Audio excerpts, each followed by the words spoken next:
Na sequência, o Supremo Tribunal Federal retomou o julgamento de ações que discutem a validade de decisões judiciais que concedem desconto linear em mensalidades de universidades particulares durante a pandemia de Covid-19.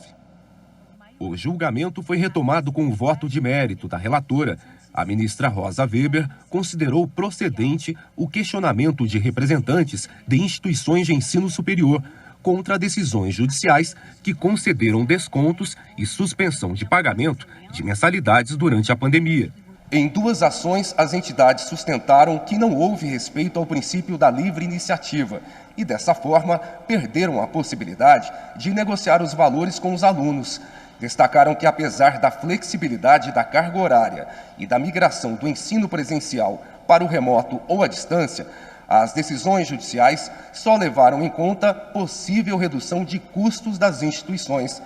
Não avaliaram que a pandemia exigiu investimentos das universidades em novas ferramentas de tecnologia. A ministra Rosa Weber destacou que as medidas trouxeram ônus excessivo às instituições, sem verificar as condições contratuais.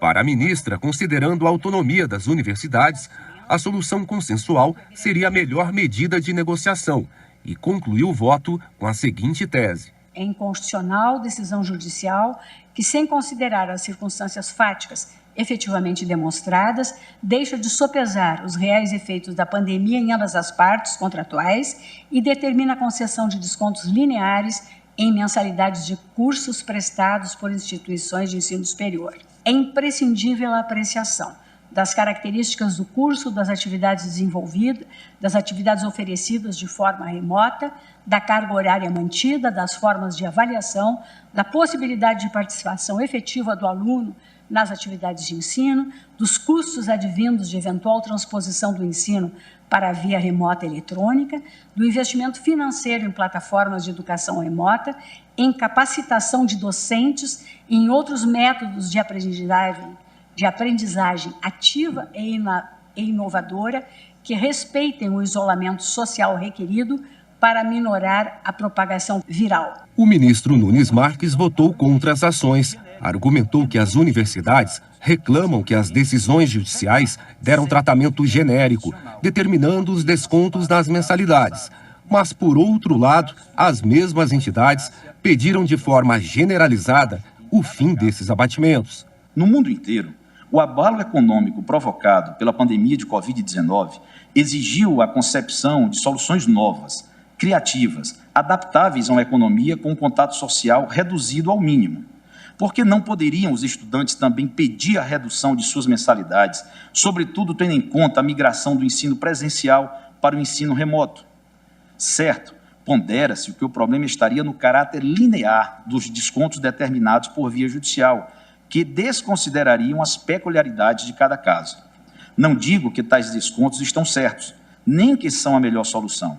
Acho que, em cada caso, se pode mesmo avaliar a sua juridicidade, a sua boa técnica, enfim, a sua correção.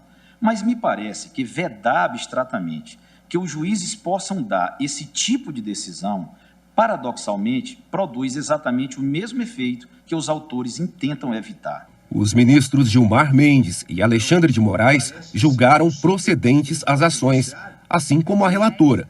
No entanto, apontaram que devem ser consideradas inconstitucionais as decisões da Justiça que determinaram esses descontos lineares, quando não observadas as regras do Código de Defesa do Consumidor, do Código Civil e da Lei 14.010, que criou normas transitórias para as relações jurídicas privadas durante a pandemia. Não pode ser considerado como um entrave para o ajuizamento e ou restrição de análise judicial de demanda individual ou coletiva, quando, por outros meios, houver informação sobre a impossibilidade de negociação extrajudicial com a instituição de ensino e em situações semelhantes, sob pena de inviabilizar o próprio acesso à justiça. Não me parece ser possível, mesmo ao judiciário, que analise esses contratos de serviços educacionais sem analisar caso a caso, simplesmente aplicando uma legislação abstrata, uma legislação que presume alteração do binômio capacidade e condição econômica financeira. Não há espaço, entendo, aqui para soluções lineares. O julgamento foi suspenso e a sessão será retomada nesta quinta-feira.